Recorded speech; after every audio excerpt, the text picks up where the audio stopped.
નમસ્કાર મિત્રો, મારી યુટ્યુબ ચેનલમાં તમારું હાર્દિક સ્વાગત છે. આજે આપણે વાત કરવાના છે ટ્રેનમાં ટીટી અને ઇન્સ્પેક્ટર સાથે બનેલી ઘટના વિશેની વાત. અમદાવાદ જંકશન પરનો સાંજનો સમય, પ્લેટફોર્મ પર ઘસારો, લોકો હડબડીમાં પોતાની ટ્રેન પકડવા દોડતા, ચાના સ્ટોલથી આવતો સુગંધ અને હોર્નના અવાજથી આખું વાતાવરણ ગુંજતું. Ahmedabad Vadodara intercity express platform પર આવીને ઊભી રહી. મુસાફરો એક પછી એક કોચમાં ચઢવા લાગ્યા. એ જ કોચમાં એક ટીટી મહેશભાઈ ફરજ બજાવતા માટે તૈયાર હતા. સફેદ શર્ટ, કાળી પેન્ટ, ખિસ્સામાં ટિકિટ કાપવાનું મશીન અને હાથમાં નાની બુક. મહેશભાઈ ઈમાનદારીમાં કડક. તેમને ખબર હતી કે ફરજમાં ક્યારેક કઠોર પણ થવું પડે. કોચમાં એક ખૂણામાં સાદા કપડાં પહેરેલો અંદાજે 27-28 વર્ષનો યુવાન બેઠેલો હતો. ગોદમાં બેગ, ચહેરા પર શાંતિ. મહેશભાઈ નજીક જઈ બોલ્યા, ભાઈ ટિકિટ? યુવાને ખિસ્સામાંથી એક આઈડી કાર્ડ કાઢીને આપ્યું. કાર્ડ જોઈને મહેશભાઈના ચહેરા પર બદલાવ આવ્યો. કાર્ડ પર લખેલું, પોલીસ ઇન્સ્પેક્ટર, ગુજરાત પોલીસ. મહેશભાઈ ચકિત. મનમાં વિચાર, અરે આ તો પોલીસ છે, પરંતુ મુસાફરી માટે ટિકિટ તો બધાને લેવી પડે ને. ટ્રેન ધીમે ધીમે સ્ટેશનમાંથી નીકળી. બારીઓની બહાર અમદાવાદના દીવા પાછળ રહી ગયા હતા. અંદર મુસાફરો પોતપોતાના સીટ પર ગોઠવાઈ ગયા. કોઈએ ચા પકડી, કોઈએ મોબાઈલમાં વાત શરૂ કરી.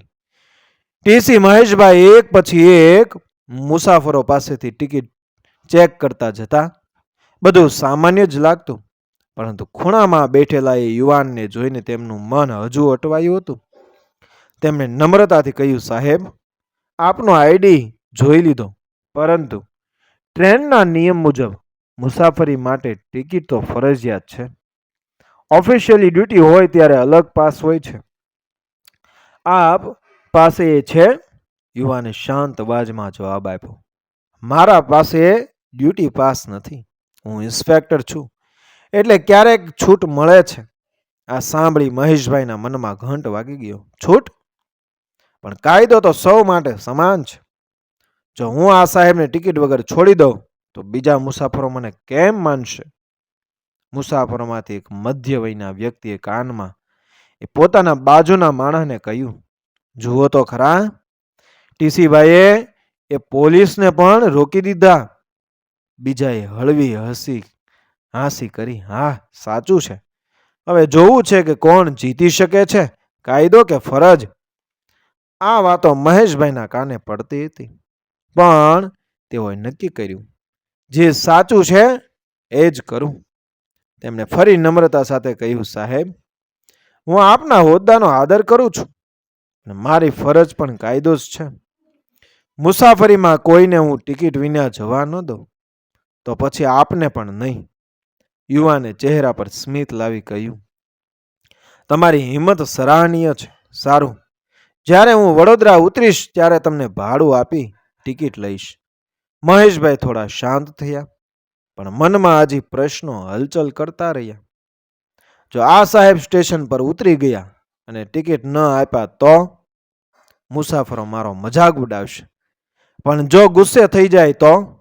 છતાં પણ મારી ફરજ સૌથી મોટી છે. ટ્રેન મણિનગર સ્ટેશન પર અટકી. કેટલાક મુસાફરો ઉતર્યા, કેટલાક નવા ચડ્યા. વાતાવરણ ફરી ખચાખચ ભરાયું, પરંતુ મહેશભાઈના મનમાં હજી પણ તોફાન ચાલી રહ્યું હતું. ટ્રેન હવે પૂરા જોરથી દોડી રહી હતી. બારીઓની બહાર અંધારું ફેલાઈ ગયું હતું. ફક્ત સ્ટેશનના દીવા દેખાતા જતા. અંદર બેઠેલા મુસાફરોમાં પણ વાતચીત ગરમ થઈ ગઈ હતી.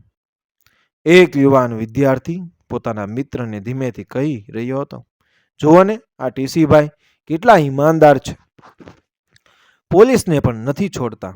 મિત્રે હસીને જવાબ આપ્યો, હા, પરંતુ જો ઇન્સ્પેક્ટર સાહેબ ગુસ્સે થઈ જાય તો? ટીસીની તો નોકરી જોખમમાં આવી શકે. આ વાતો મહેશભાઈના કાને પડી. તેઓ મનમાં વિચારી રહ્યા કે લોકો સાચું જ વિચારે છે. જો મેં માફ કરી દીધું તો ઈમાનદારી ખોવાઈ જશે, પણ જો વધારે કડકાઈ કરું તો કદાચ મુશ્કેલી ઊભી થાય. અચાનક તે ઇન્સ્પેક્ટર યુવાને પોતાની બેગ ખોલી. અંદરથી નાનું કવર કાઢ્યું. બધા મુસાફરોની નજર તેની તરફ વળી ગઈ. કોઈને લાગ્યું કે હવે ટિકિટ જ કાઢશે, પણ કવરમાંથી બહાર આવ્યું એક નાનું બેઝ. ઇન્સ્પેક્ટરે સ્મિત સાથે મહેશભાઈને બતાવ્યું, જુઓ સાહેબ, હું ખરેખર પોલીસ ઇન્સ્પેક્ટર જ છું, પણ આજે ડ્યુટી પર નહીં. મારા વ્યક્તિગત કામે એ વડોદરા જઈ રહ્યો છું, એટલા માટે પાસ નથી. તમારો આગ્રહ સાચો છે. આ સાંભળી મુસાફરોમાં ચર્ચા વધવા લાગી. એક સ્ત્રીએ બોલ્યું, કાયદો હોય તો સૌ માટે સમાન જ હોવા જોઈએ. પછી ભલે ઇન્સ્પેક્ટર હોય કે સામાન્ય માણસ. બીજાએ ઉમેર્યું, હા ટીસી સાહેબ તો સાચા અર્થમાં દેશની સેવા કરી રહ્યા છે. મહેશભાઈ થોડી હિંમત કરીને બોલ્યા, સાહેબ, આપના હોદ્દાનો હું આદર કરું છું, પરંતુ આપની પાસેથી જો હું ભાડું લીધા વિના એ ટિકિટ ન આપું તો મુસાફરો મારો વિશ્વાસ નહીં કરે. આ મારી ફરજ છે. ઇન્સ્પેક્ટરે ઊંડો શ્વાસ લીધો અને કહ્યું, ખરેખર તમે સાચું કહો છો. તમારી ઈમાનદારીને હું સલામ કરું છું. સારું, વડોદરા સ્ટેશન પર ઉતરતી વેળાએ હું ભાડું આપી ટિકિટ લઈશ. એ મારી ફરજ પણ છે. ટ્રેન હવે આનંદ અને ઉત્સુકતાના માહોલમાં આગળ વધી રહી હતી. મુસાફરોના દિલમાં મહેશભાઈ માટે સન્માન વધી ગયું, પણ મહેશભાઈના મનમાં હજી પણ નાનકડી ચિંતા હતી. શું ઇન્સ્પેક્ટર સાહેબ સાચે જ ટિકિટ લેશે કે પછી બસ વાતચીતમાં જ રહી જશે? ટ્રેન હવે આનંદ, નડિયાદ, આણંદ સ્ટેશનો પાછળ છોડી વડોદરા તરફ દોડી રહી હતી.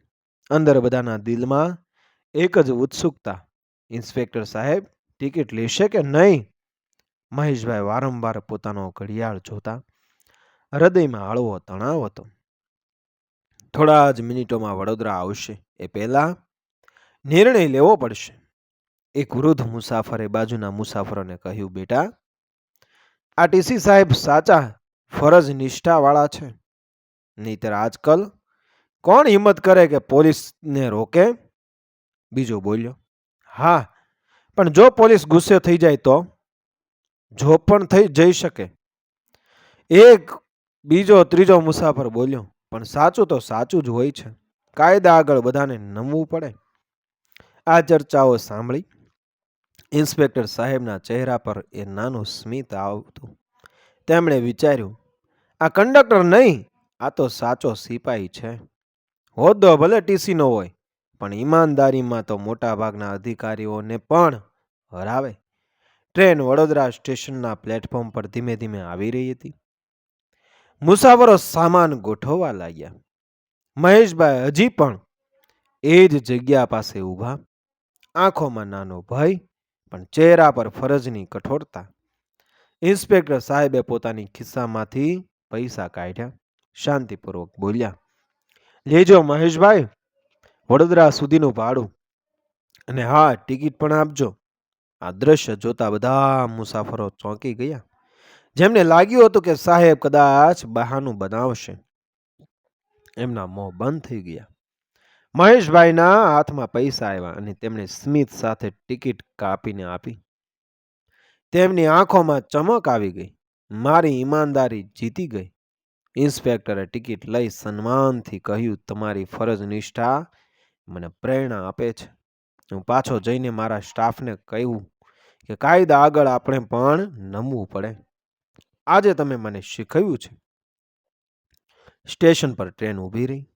મુસાફરો ઉતરવા લાગ્યા, પણ વાતાવરણમાં એક અજાણી ગરિમા ફેલાઈ ગઈ.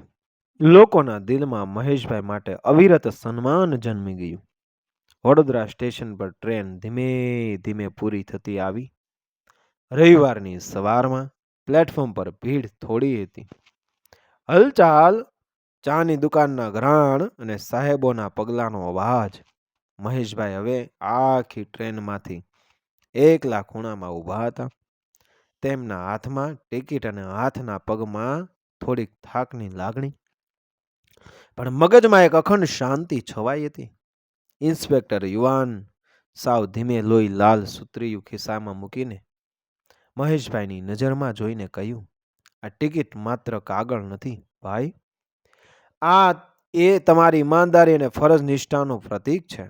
હું લોકોને કહીશ કે આજે મને યાદ અપાયું કે કાયદા મોટા હોય કે નાના, નિયમ દરેક માટે સમાન હોવો જોઈએ.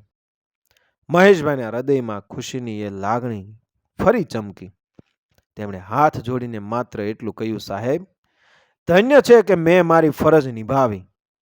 મુસાફરોમાંથી કેટલાક ટિકિટની આ વાત સાંભળીને હળવી હસીને છુપાવેલી લાગણી દર્શાવતા હતા. એક યુવાન ધીમે બોલ્યો, જોઈને લાગે છે કે ખરેખર ઈમાનદારી માત્ર કાગળના કાયદામાં નથી, આ તો માણસના મનમાં જીવંત રહે છે.